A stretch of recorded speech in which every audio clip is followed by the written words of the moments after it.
from the technologically challenged Aquabatics home base. We are 29 minutes late for getting started and on a completely different link. So I imagine no one's listening to this at this exact moment in time, but hopefully people will find us.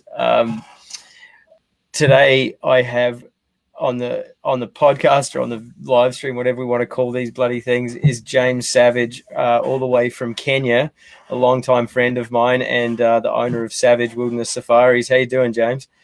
Yeah, good, man. Thanks for having me. No worries. What's the time where you are right now? It's kind of late, so I'm sure the delay was like much appreciated. It's 12:30 at night, so we're Thursday now. Right. You got little kids, so it's all good. You're used to that anyway, so it's no dramas. It's not like you got anything to do tomorrow. No, nothing at all. Like, we'll, I don't know, put some gutters up or something. Exactly. Like home improvement projects, they're happening the world over. Hardware stores are killing it right now. So yeah, tell us a little bit about where you're at right now and what you're doing to keep yourself sane during this funny old time. Well, just at home, there's nothing we can do. We can't get out of Nairobi. We're not on lockdown as such, but Nairobi is closed and no one's allowed to leave the greater city area of Nairobi because Nairobi is where the sort of hot spot is. So I can't get out to our camp or onto any of the rivers, and all the bloody rivers are going off at the minute with the amount of rain we've got. So that's as annoying as bloody anything. So yeah, I'm stuck at home. I'm learning a new language, I speak Swahili. I'm just improving my Swahili online. I'm doing home improvement stuff because of the immense amount of rain we've had here recently. Our main pipeline that feeds Nairobi with water got taken out with a mudslide. So to add insult to injury, we actually have no water at home either. Hence, putting up the gutters to catch rainwater so we actually have some water. But we're used to that kind of shit, so it's no different, really. It's being in sort of more like Western developed countries, we sort of don't have an appreciation, I don't think, for some of the carry-ons that go on in the city. And for me, having spent a fair bit of time in Nairobi, I can only imagine how silly it is right now. Are people kind of adhering to the curfews and stuff? Because you were saying there's curfews from like 7 p.m. to 5 a.m. Is it pretty? Are people listening? Is it kind of a bit like off the hook at the minute? No, people are actually taking it quite seriously. If you get out into sort of more of the rural areas, then people don't quite understand what's happening, and it hasn't really affected them, subsistence farmers and that kind of stuff. But the tourism sector's taken a huge hit, and everyone who's related sort of works within that or relies on it, which there's an estimate of about 5 million people in this country, which is about 10% of our population. Rely on sort of tourism, and there is not a single tourist in this country. So a lot of people are taking it seriously. They're staying home. The curfew, which is nationwide, which is from 7 p.m. to 5 a.m., is taken seriously. Social distancing, getting on public transport, the matatus, the minibuses, as you'll know well, Simon, normally sit 14, but I think they're only allowed to put 6 or 7 people in there. But people are taking it seriously, and the Kenyan government's response to it, from what I've seen, has been fantastic. It's been really good. So we're hopeful that we'll come out the other end whenever that happens. Well, and for those of you who have been to Kenya and know matatus, not one matatu I've ever been on has only had 14 people in it. Never. Not once. It might be a 14-seat vehicle, but there's usually a good 22 or so, like crammed in, on, and around the thing. So that's actually that's got to be a big change for matatu drivers, right? Because they're just basically getting paid per head, sort of thing. So it's it is quite a dramatic change for sure. The prices have gone up. Yeah. Oh, go ahead. No, sorry. Yeah, it is a big change. We'll just. We'll see if it goes back to any sort of normality in the next 6 to 12 months.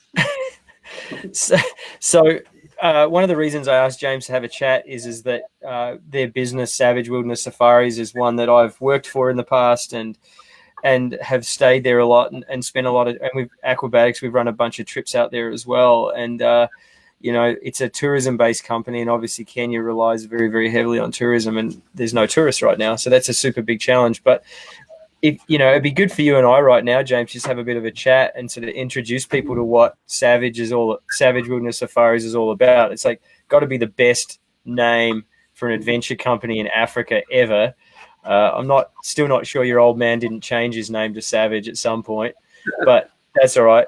So tell us a little bit about the history of Savage Wilderness Safaris, and I can kind of chime in and give people a bit of context and insight as well, having spent a bit of time there. So we're actually started 30 years ago. A month ago, actually, on my birthday was our 30th anniversary of starting rafting in Kenya. And that all started with my dad, and he was a bush pilot, and he'd fly up and down the country, and quite often he'd have clients that would want to do low-level sort of scenic flights over some of the parks, maybe a bit of a game flight, see what animals they could see. So one of his big routes that he used to often do was up and down the Athi River, down towards the coast, and flying over the rivers, would see the Whitewater, would see the rapids. And one day the river was pretty high. He saw quite a lot of white water on it. And that evening he actually watched a documentary of rafting on the Grand Canyon.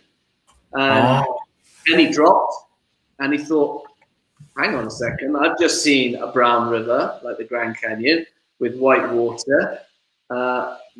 We can raft here in Kenya. And my dad, being gung-ho and a very adventurous person, went and bought himself a raft. He flew it out. He had a flight where he was shuttling an aircraft to Kenya from Europe. So he loaded the raft into the aircraft he was flying over, flew it back, got hit with some paddles. Then they realized they needed some sort of buoyancy aids. So my mum made sort of like waistcoats, and then they stuffed polystyrene balls into the pockets, and that was the homemade buoyancy aids.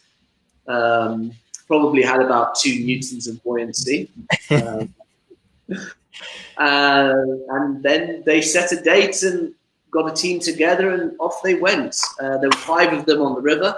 One of them had done half a day's rafting on the Snake River in Wyoming once, and none of the others had ever set foot in a raft, let alone seen a raft. And so they got onto the Athi River, where we start our 3-day commercial trip.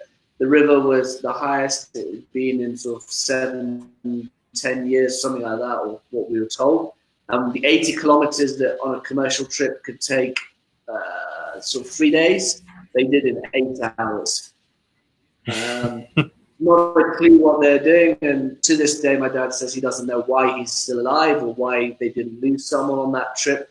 They didn't flip or anything, but they had several swimmers using big old bucket Avon boats. Was probably to their advantage, because first wave you went through, the boat filled up, and then it was just like a torpedo, 2 tons of weight just crashing through the waves and the holes and stuff, and they came out the other side. Stuff nightmares are made from.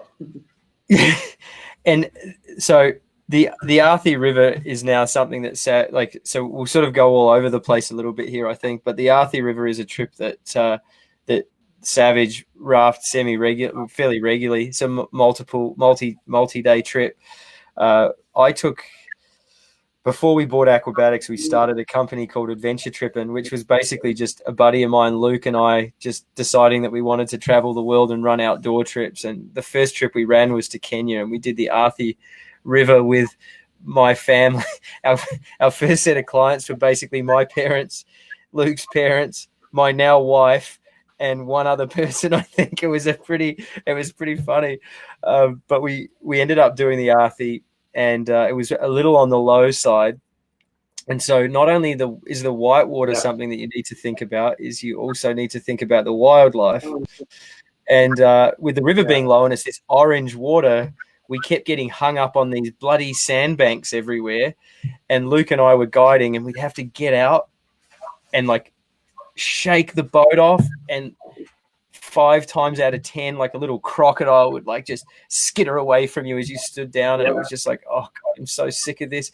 And by the end, you wouldn't even check. You're just like, whatever, man. Like the 200th bloody sandbar, another croc. You're just like, oh God. And you guys, I don't know, it's funny. You guys are a lot more at ease with that than we are with the hippos and the crocs and everything. I just remember being so strung out at the end of that trip, just based on the wildlife, not even the whitewater, but well, thankfully, there's a river that we raft in this country that has crocodile and lots of hippo on it. Yeah, that's right. Because where you are, okay, and so that sort of brings us around to what your kind of, I guess, the bread and butter of your business, which is the camp, which basically is a place that my wife is like, I'm moving there one day. So tell us about Sagana and how the business wound up on the banks of the Tana River. So the Athi is great, but it's sort of 5 hours out of Nairobi down towards the coast. And the other river that my dad had been scouting was the Tana River, or up where it is, it's actually the Sagana River, which is pretty much 100 kilometers from Nairobi due north towards Mount Kenya. It is halfway between Nanyuki, which is the big sort of town where people base themselves to go up Mount Kenya, and Nairobi. So it's a great halfway point. And it was sort of like the first section of river that my dad used to flying over. He would recce and went and did it on the 1st of May 1990. And it's just been an absolute gift. I mean, I don't think we could ask for a better river in a better location. An hour out of Nairobi and fantastic white water. It's raftable.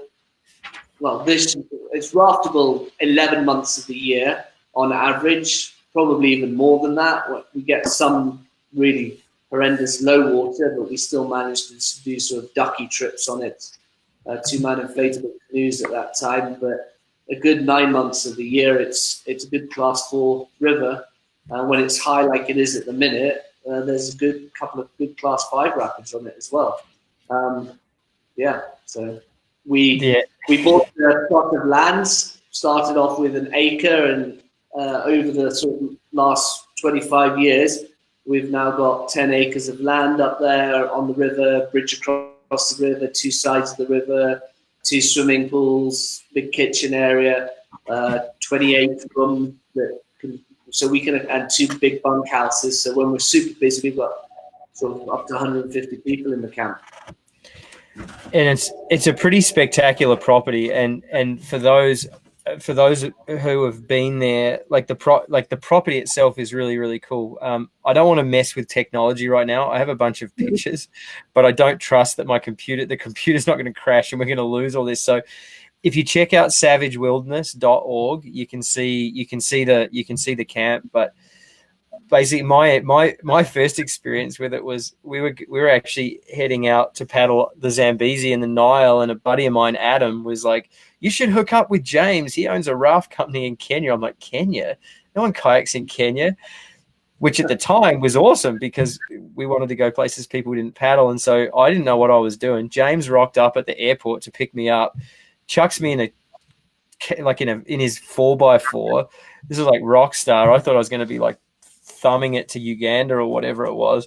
To see a friendly face at the airport was brilliant. And then we went out to Sagana, and it's just this beautiful grassed property, like right on the banks of this brown river, which it's a bit innocuous. Like when you first see it, it's just like this brown kind of river. And for people who are used to paddling glacier fed rivers and that sort of thing, it's like a bit like, ew, what is brown? What's wrong with it? But the soil is this crazy red soil, and it leaches the color into the water. But you walk 20 minutes upstream, and there's like one of the best 30-foot waterfalls you could ever hope for. Like, the mission is fantastic. It has like 20 different lines you can run. It's got lines for beginners. It got lines for experts. And then upstream from that, there's just everything from class 1 to class 5 whitewater. And the rafting's exciting. The kayaking is brilliant. and as far as a place to visit for paddling, I think it's really unique because, it's better when there's rain, but if there's no rain, you can still kayak, and it's just this sort of kind of unique Disneyland kind of slippery, slidey, little narrow channels through the trees, and I don't know, it's pretty exciting. Like, it's a pretty rad place to paddle for sure.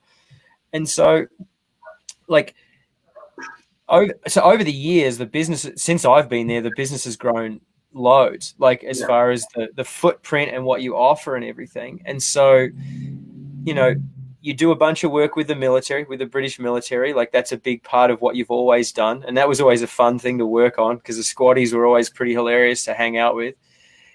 What, just walk us through what other stuff, what's the bread and butter? Is it tourists coming to hang out by the river from Nairobi? Is it like frothing whitewater paddlers? Is it rafters? Is it schools? Like, what is it exactly that the business does? So we get a lot of school groups, outdoor education, and sort of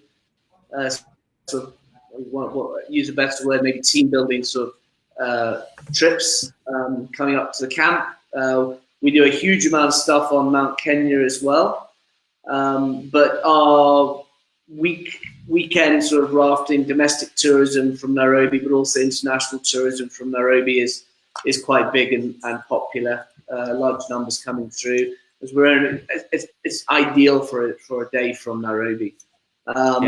We've also got we're starting to do quite a lot of mountain biking now and gravel riding trips, gravel safaris in and around Kenya.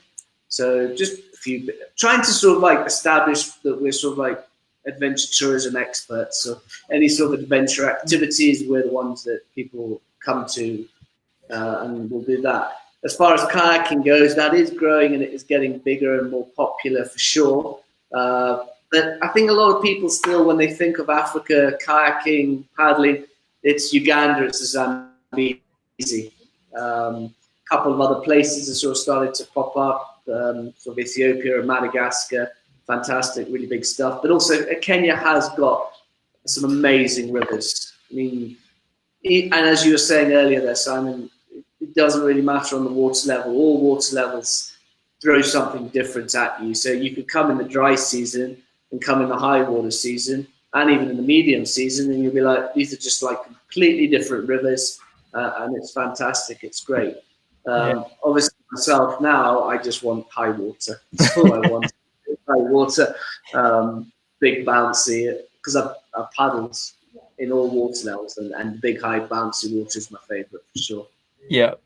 And so it's quite an inventive. I find it's a word that I think the word that comes to mind with your business is it's an inventive company, and it couldn't help but be inventive because your old man kind of sowed the seed for the business, and he's a total eccentric, like white Kenyan, just never stops moving, can build anything, kind of jokes half-heartedly that, if you get stung by a scorpion, you just get like a battery and, just shock the person that, and you kind of like, you know what, I probably trust you, but I really don't want to have that happen.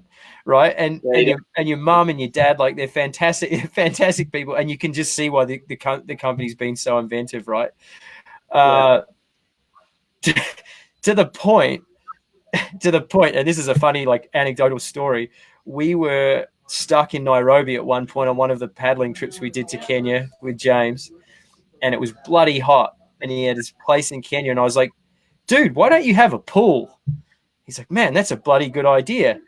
And then the next time I came back, someone had dug a pool in his backyard, and it's just like, there's this Kenyan, like, and I don't mean dug with like machinery. It was like literally dug and laid by hand, I'm pretty sure, wasn't it, James? Yeah, exactly. So I kind of felt bad because that meant someone had to dig that hole, and I was the catalyst for that idea. But it kind of sums up for me what Savage is all about. Like, the first time I went there was these, like, there was bunk houses and we were camping and chilling. And then over the years, you've got these permanent tents, which are just amazing accommodation, like such a sweet place to hang out. The food's really great. The adventure opportunities are really great. The rock climbing around there is really good. You guys are one of the leaders in doing trips up Mount Kenya as well, which, I think a lot of spotlight gets cast on Kilimanjaro because it's the tallest mountain in Africa. However, in our humble opinion, Mount Kenya offers a lot more as far as mountaineering routes and Sure, and sure. it seems to be more of an interesting mountain. We also mountain biked off it with some commercial groups a few times back in the day, and that was outrageous fun. I think you guys have done it since, right? Yeah, I've done it since. It's a lot of fun. Yeah. Oh, it's one of the best downhill mountain bike rides you can do. It's a lot of work, but it's like a 42-kilometer downhill or something like that. It's doing down the Chigoria side. Like, it's pretty amazing. It's pretty brilliant. And so, yeah, like the business overall caters to local Kenyans a lot and school kids, but it also quite a lot of international tourism as well. And so anyone out there who's listening, who's thinking, for a slightly obscure but utterly fantastic paddling destination, like Kenya is something that I would really strongly recommend, and it's something that there's not a lot of media on. There's quite a lot of runs on paddlingmaps.com if you want to check out some of the opportunities out there. So let's talk about the exploration of the rivers, right? Because obviously your old man found the Tana and the Athi and those sort of things, which are pretty classic rivers in their own right. Yeah. Let's talk about the geography first, like the geology of the rivers there, because they're quite interesting. And for intermediate paddlers, I think the nature of the rivers are really quite exciting in a lot of ways. Yeah, it's drop pool. It's all volcanic, basalt lava. So Kenya's on the Great Rift Valley. And so where Nairobi is it's just before it heads up onto the Great Rift Valley. So you've got this massive escarpment that runs all the way sort of like through Kenya. And the section that we sort of paddle on is between Nairobi and Mount Kenya, and then the rivers coming off Mount Kenya as well. And they're all rain-fed, so we rely on rain. The Aberdares and the big escarpments are big sponges, and they're Nairobi's sort of water tower. So they've always got water coming off them. So most of our rivers it's very similar to floating I see sort of in around Mexico. Very similar sort of rock formations, drops, waterfalls, vegetation-wise. It looks very similar here to what I've seen there. So that's the sort of geology, and generally speaking, they're low-volume creeks. We have a couple of higher volume creeks. When we just pick up volume from the rains, then it's higher volume. But generally, it's low volume creeking, steep creeking, but it's cool drop. Generally, a really nice waterfall, nice drop. We've got a really awesome pool right afterwards to Sagana for the next section. Yeah, it's one of the things that I really dig about it is it's you can kind of get into that vertical realm there quite quickly, as far as it's kind of nice to be able to just run these little waterfalls and they finish in a big pool. Like there's a section on the Tana called Raging Thunder, and it's just this big, like 2 football field sized pool, basically, with 1, 2, 3, 4 or 5 waterfalls, 10-foot, 15-foot waterfalls, just like flowing into it. And it's, from a learning standpoint, it's quite spectacular if you're trying to learn how to paddle sort of, waterfalls and that kind of thing. Krista's listening in. Krista took our trip to Kenya this past year, and she said there's lots of water sometimes, and that is a very accurate summation of what the crew found. And so talk to us about the seasons. Like, that's a very good point. Hi, Krista. Thanks for checking in. Talk to us about the seasons. So you have high water, low water seasons. When's the best time to come to paddle? If you were to take the year January through December, January, February, and early March are our super dry season. That's when it's super hot, and we generally don't have too much water. Then you get into our long rains, which generally start mid-March to early April, and that runs right the way through until end of May, early June. We'll then head into our cold, we call it winter, but it's not winter. We head into our cold sort of season, and that takes us through until sort of the end of August. We'll then have sort of like a bit hot and dry September and early October, and then mid-October through until mid-December, early end of December, we'll have our short sort of rainy season. So paddling wise, the months to avoid as such, or I say to avoid, where it's really going to be really low, would be January, February, and early March, and probably September. But this year, for example, we've had amazing water right the way through since September last year. We haven't had low water that we know since September. It's either been a medium high, or off the charts. I mean, a week and a half ago, the bridge that goes across the river at the camp was 6 inches out of the water. The swimming pool was 2 foot underwater. The car park was a foot underwater. Water was flowing into our reception. The kitchen was 2 foot underwater. It's ridiculous what we had. We've just had stupid amounts of rain. And it's been like that. We had that when Krista and the guys were all over there. The day they left, the river flooded and came up high. But then this rainy season, it's come up probably another 4 foot higher, maybe even higher, 5 foot higher than what they saw. Wow. It's stupid. Climate change or whatever you want to call it. So who knows what ridiculous, man. Well, it was pretty, in some ways, like the trip that Tim and Anne came out just recently and like last year was quite unique because they got to do the crew got to do a first descent, right? Like on a little stream that doesn't usually have enough water to run in it. So that's kind of a unique opportunity for people. I remember I left Nairobi that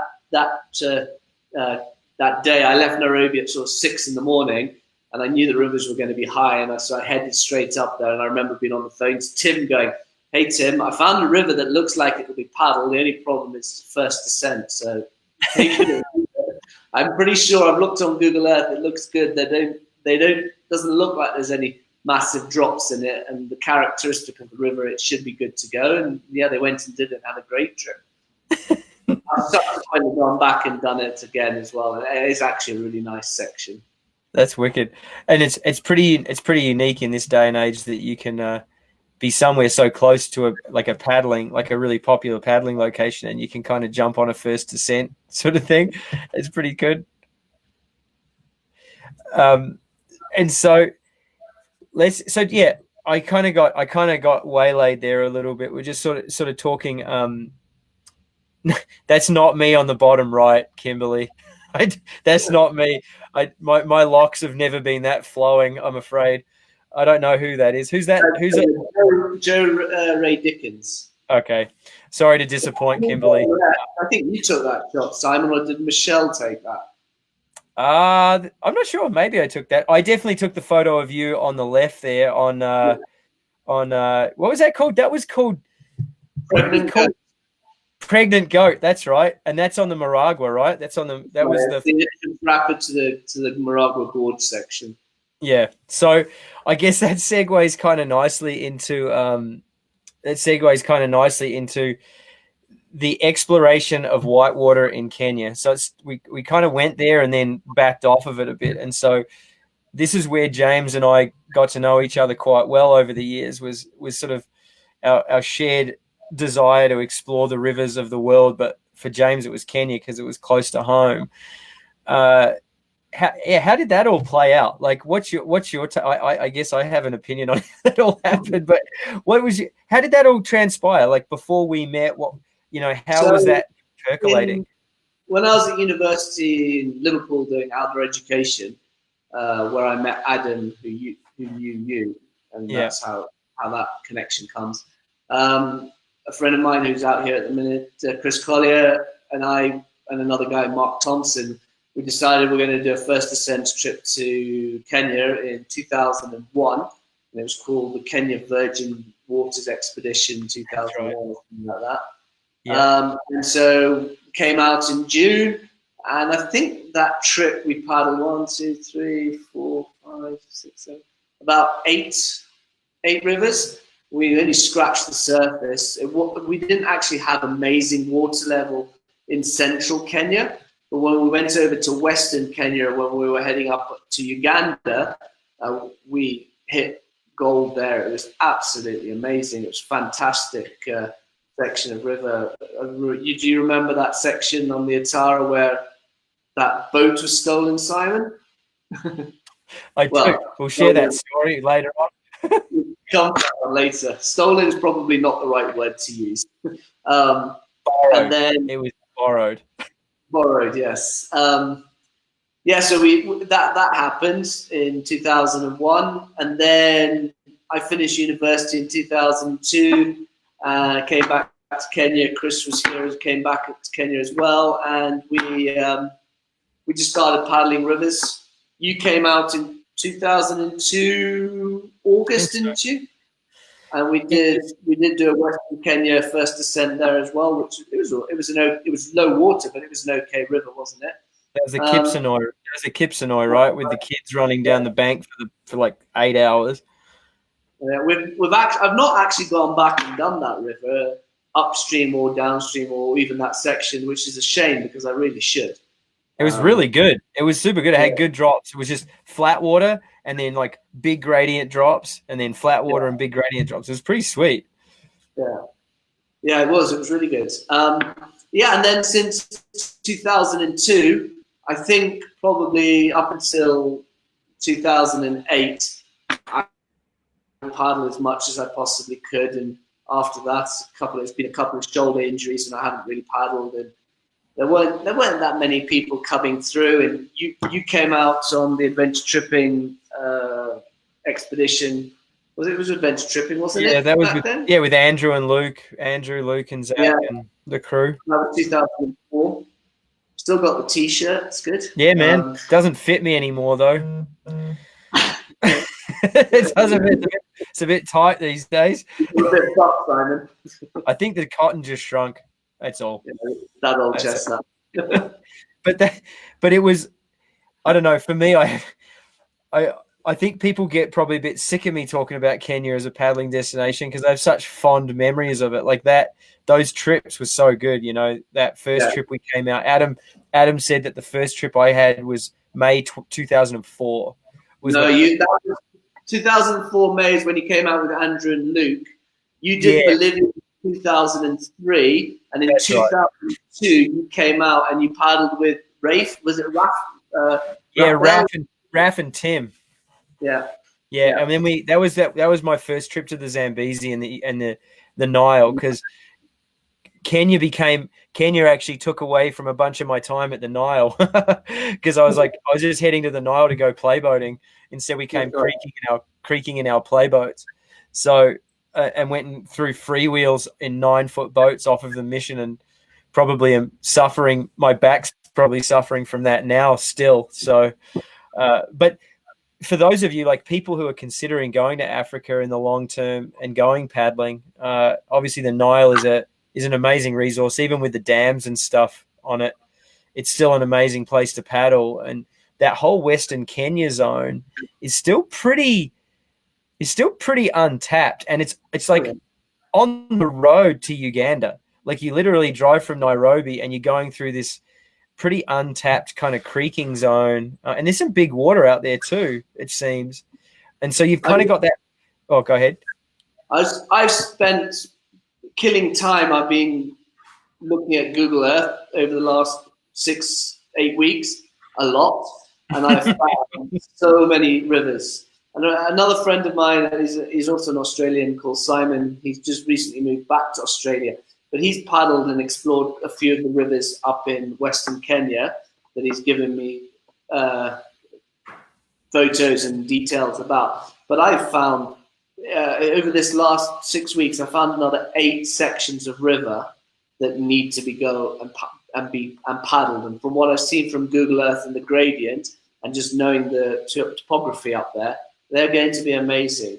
And I'm hoping that actually I'm quietly confident that maybe Nairobi will be we'll be able to leave Nairobi in the next sort of 2 weeks or so. I've got no work. We've got plenty of water, and there's some people here who are super keen because we've actually got a really good community now, local Kenyan paddlers. Oh, cool.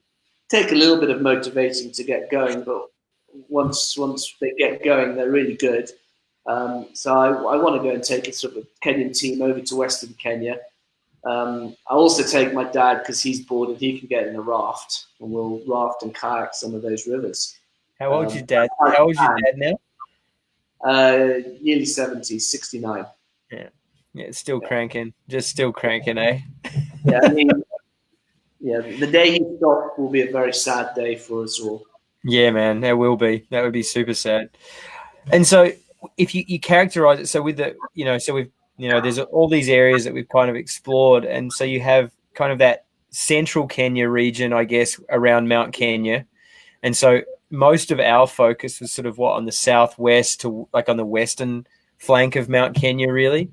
That's And right, then there's also obviously like south of Mount Kenya, there seems to be some stuff. I'm going to bring a picture up of a really cool waterfall called Shusti Booty, which is on the Theba, is it? No, Nyamindi. Oh, the Namindi, that's right. And so there's some really good park and huck. There's some really good park and huck in Kenya. So you have that kind of zone. Then you have the Western Kenya zone. There's the stuff down around the coast, like the Athi and that, but that seems to be more one or two bigger rivers. Are there any other zones that are sort of opening up, or there's more paddling going on, or is it mainly those few regions? It is mainly those regions. The rest of the stuff is there is some stuff actually over on the Kenya-Ugandan border, so more north, Okay. coming up Mount Elgon and the Cherangani Hills. So when I talk Western Kenya, I talk the Mau Escarpment, and that escarpment there feeds Lake Victoria, and it also feeds. So those are the Sondu, the Kipsenoy, the Itara, the Mara River, and the Mara River up in the forest in the Mau is one that I want to go and do. There's also another in Niru, Simon, the one another one that actually drops down into Lake Mogadi, but it comes from that area there, and that's no one's paddled that river, and it is going to be, from what I've seen, it's going to be extremely committing. It drops into the Great Rift Valley, so it's going to be really steep and really, really committing. I've seen some photos from people who have flown it in helicopters and just sent me photos. But then also move further north from there, past the Kakamega Forest. You come up into sort of the Cherangani Hills, and there's some absolutely amazing rivers there that Simon Blake has found, and then stuff coming up Elgon. But apart from that, we've pretty much now, I think we've done all the rivers in and around that area. But actually this year, COVID put a stop to it. In mid-April, I was meant to be running a first descent trip with the Hammer crew from Italy in southern. Ah, right. So are you allowed to tell us what run that was, or are you keeping that one under your belt for now? Since I've subsequently researched it, there was a South African guy who's paddled in that area. But I think one of the rivers that I want to do, I don't think has been paddled. I'll keep it a little quiet at the minute. But it's southern Tanzania and Malawi. That's where we're going to be looking at. And hopefully it'll be April next year now if things start returning to normal. I've been in contact with the guys from Italy, and they're super keen. Gigi. Yeah. Big and small. Do you know those guys? Through the grapevine. I don't know them personally, but they've come to Kenya twice now paddling and absolutely love it. And I sold them, let's go to Tanzania, and they're like, yeah, let's do it. Let's go. Cool. So their tickets were all booked and paid for, and then the shit happened, and it just wasn't going to happen. Wasn't meant to be. So did anyone ever get in and do the Sandow Gorge? Because we'd been drooling over that for years, and there's that one drop in it that just looks so hectic, and the paddle Yeah. out must have a ton of hippos and stuff, right? But that looks like it's one that kind of needs to be done at some point. It does. So Joe Ray Dickens, Dan Ray Dickens, and Stuart Wintergill, they went to look at it, but there wasn't enough water in it when they went there. Right. But consequently, it's been dammed. When I say it's been dammed upstream, and they're diverting a lot of the water through turbines and then coming in downstream. So there's a big section there where it doesn't have a huge amount of water.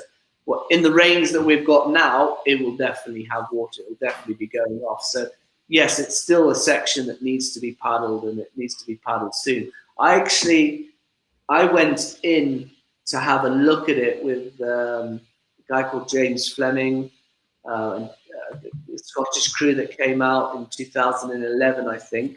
I went in to have a look at it, and there was a double tier waterfall in there that was, it was super high water, and it was seriously committing. I wasn't stepping up to it there and then, but maybe on a different day. I need to up my game a little bit. Actually, maybe about 15 years ago, with a bunch of Kiwis and Aussies egging you on.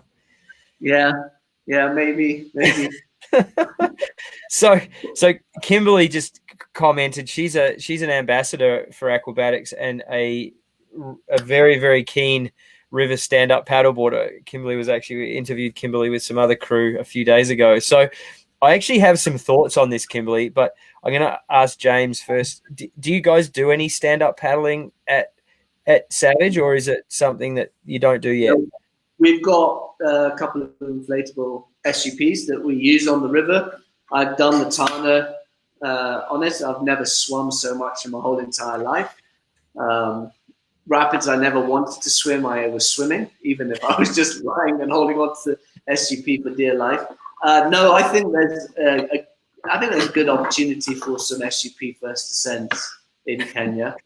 I'll do kayak safety. Yeah, I'd be the same. I think there really is. There was a Canadian that was talking about coming out to Kenya to SUP through my friend Simon Blake, who was in Canada a couple of years ago. There was a Canadian, but I can't remember who it was. So I'll try to find out who it was. But I don't think she never came in the end. I don't think. I think that Kenya's an interesting one. I think it would be really quite a unique place to try and stand up paddleboard. I think that there's a number of rivers, like the Tana, for example. The Tana, when it's got water in it, because of the nature of it, a lot of it's runnable on a stand-up paddleboard. It's going to be hard, but there's a lot of it that would be runnable on a stand-up paddleboard. That Raging Thunder Dog's Back section would be really fun on a stand-up paddleboard. That's a section of the Tana, Kim, that's kind of the class 2-3, section. And then there's like the main Tana itself. There'd definitely be some portages unless you fancy like running 30-foot waterfalls or like really big slides and such. But a lot of the in-between paddling would be ultra unique, like little technical channels that kind of bust out into bigger channels. And it's certainly with water in it deep enough that you're not going to be hooking fins and having a miserable time like that. And there's also, the Tana would be a really fun river for you guys who know how to stand up paddleboard well. For James and I, we would, like James mentioned, we would swim the entire thing probably. But there's certainly a number. You could get quite creative with stand-up paddleboarding out there, and it'd be such a unique experience because the locals would have a really hard time wrapping their head around it, I reckon. Like when we were first going out there in the early 2000s and that in kayaking, they couldn't wrap their head around the kayaking portion of it. To see people stand up paddleboarding rapids, and that would be quite epic. And I don't know, be a good place to work on your free falling game. There's some really good little waterfalls into pools that you could just session and practice all day long. So, you go there for the stand up paddleboarding, but the cultural side of it and obviously the wildlife side of it and everything would be Bloody cool. You could do a yoga. You could do a not yoga. You could do a Mount Kenya climb and sup retreat. That would be like, and river sup retreat would be pretty epic. Yeah. And yeah, Philip, who came on the trip, actually just made a comment, and he said the Gura and the Theba would be good, would be great for stand up paddleboarding. I haven't. The Gura was the first descent, right? Like I haven't done that one. And then the Theba, yeah, the Theba absolutely would. It's kind of technical, but it would be pretty. That'd be good on a sup, right? Yeah, it would. Yeah, and I haven't seen much river supping taking place. What grades are people running? Dude, there's people like running the Grand Canyon and stuff on them now. Yeah. Like people can definitely stand up paddleboard. You know, good class 3, like solid class 3. People can sup that, especially if it's not super technical. And Kimberly, correct me if I'm wrong. I'm just learning as I go here. It seems that certain styles of class 4 people can kind of run. But, you know, solid class 3 people can do for sure, especially if it's more waves and hole dodging rather than like shallow fin catching kind of rocky stuff, you know. What about the North Mathuya, Simon? Do you remember that? I think that would crush people on a stand-up paddleboard. Okay. I think it's too shallow. I think that's my only concern with that. That is a beautiful river, and if you're a class 2-3 paddler and you want to go and you paddle in Kenya, the North Mathuya is just absolutely sensational. And there's a ton of, like, around your neck of the woods, there's quite a lot of those in between sections where they're not really sections we would go and paddle for whitewater, but the scenery and like because you've got all the local farming that goes on all the way down to the riverbank, and you've got some really nice canyons and that sort of thing. So I think there's a ton of opportunity there. Just making sure you don't go on the hippo runs. That's all. Yes. Haven't seen a hippo for a while actually. It's in and around that area. Long to stay that way. So, oh shoot, what was I going to say next? I had a question. Oh, so for paddlers, right? Not like, obviously not all paddlers want to travel the same way. So one of the things that I think is interesting for me at the stage of life I'm in right now is that I don't necessarily have the time to go and paddle like I used to, where I could just roll up, spend 2 months, get to know the lay of the land, and, you know, take taxis everywhere and all that sort of thing. Talk about the different ways. Let's start with dirtbag. How, as a dirtbag paddler, and I mean that with total respect because I was a dirtbag paddler for a really long time, and I still kind of am. How do you do Kenya as a dirtbag? Like, if you're on a limited budget, time is more available than money. How do you go about coming out and having a good, like, creeking / whitewater kayaking adventure in Kenya? So it's pretty straightforward. Get yourself Kenya, probably base yourself from our camp. You can do bunkhouse, you can do self-camping. We've had some kayakers come through. They've just strung up a tarp over a tree underneath some bushes and slept there. Whatever, everyone's saying whatever they want to do. And then it's a matter of just getting a boda or a couple of you renting a car or paying for a shuttle, whatever, however it works. I mean, you could probably paddle in Kenya as a dirtbag on a real cheap budget of probably $15 to $20, maybe a little bit more a day type thing. Quite easily, just buying your own food locally, which is dirt cheap, or eating in the local sort of, because Sagana and the greater areas is grown so much now. There's little restaurants, little dukas, little shops all over the place. So self-catering and that kind of stuff it's very straightforward. But definitely base yourself from our camp and get the beta on what's good and what's happening. And then you'll always pick up some of the local guys who probably want to go and paddle with you, depending on how hard you're wanting to push it and where you're wanting to go and what work they've got.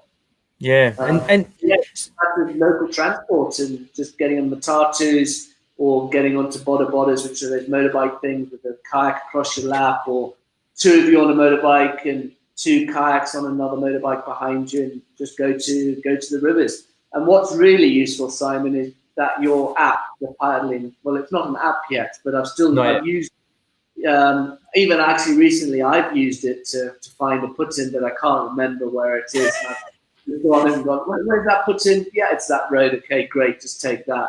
And mobile phone reception in Kenya is amazing. It's far better than it is anywhere in the States or Canada. We got 4G and 3G in the middle of absolutely nowhere, so you can just pull out your smartphone and go onto your websites, the maps, and find the put-in or whatever you're looking for. So for a dirt bag, it's sweet, and so it's a good dirt bag destination, and I think one of the things that really appeals to Kenya about me is that it is still quite cheap if you want to make it cheap, but it also still feels quite a lot like an adventure. You're going to have you kind of got to go into it with that mindset a little bit. You're going to have drivers that don't have all of the put-ins and takeouts dialed in. So you're kind of involved in that whole process of making sure you get to the right place. And sometimes you won't. Sometimes you'll just end up at the wrong place and you'll put in anyway and you'll figure it out. You kind of piece it together as you go. And so I think you can kind of replicate that sort of fun expedition-y kind of feel quite easily now still. And I think that's really, really kind of neat. And so just for me, just out of interest, James, if you were going to go and do, say, the that meet to the vapor section of the Maragua, so it's the upper Maragua, right? I think. Lower. Sorry, the lower Maragua. Like, what would a shuttle cost to get to there from Sagana?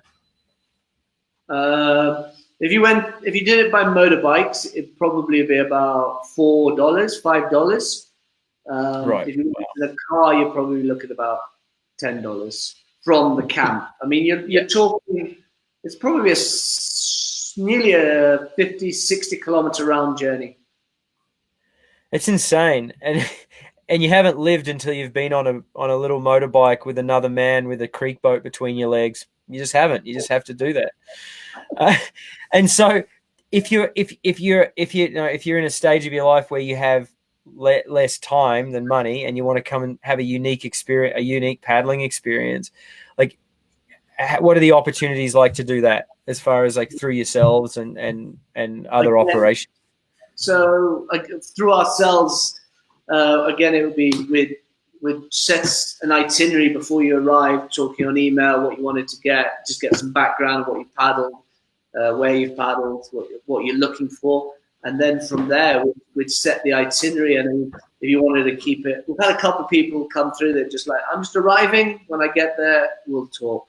So that's fine. Really, some people have come, right, I want to do these rivers. I've read about them. And then I want to do a safari. And then I want to go back and paddle some more. And then I want to go down to the coast. So, I mean, we're very flexible. And actually now I think with everything that's going on, we're going to be even more flexible. And I think it's going to be like, well, you want to do that? That's absolutely fine. Here you go. We'll sort that out. We need some work. Yeah. So. And so what would a day like? So for someone, say there was a couple of people, a couple or a group of friends who had 2 weeks to go paddling and do some safaring and all that sort of thing. The portion where they're staying at your camp, like, I can kind of paint a picture of it if you want. You stay in these, permanent tents, which are really well decorated, really well appointed. They have attached bathrooms and all that kind of thing. The meals are fantastic. By the time you rent kayaks, have a local guide take you out, maybe not with instruction, but just to get you out on the water. Accommodation, transport, all that. What are people kind of looking at price-wise per day, realistically? Around $70 to $80 a day type. Yeah, that's US dollars, so that's about 3,000 Canadian. No, I'm joking. It's about 130 Canadian or something a day. So it's not expensive, and it's a really unique, wonderful place to go whitewater kayaking. And there's great game safaris nearby. You can't overlook Mount Kenya. Mount Kenya is such a wonderful place to go hiking, or Savage would. You can go mountain biking there. You guys have mountain bikes and all that sort of thing, and so it's definitely something to put on the radar once we're able to freely move around the world at some point again. Yeah, definitely. And I think it's something that I'm going to push even more now. To be honest, I have pushed it, but I haven't really. I don't know. Maybe it's. I think people have got an appetite now to go out and explore after this. Just speaking to people, they're like, well, we've been stuck at home and we've not been able to travel. And people, when you say no, you can't travel, they're like, as Yeah. soon as you travel, I want to bloody travel. I want Yeah, exactly. to.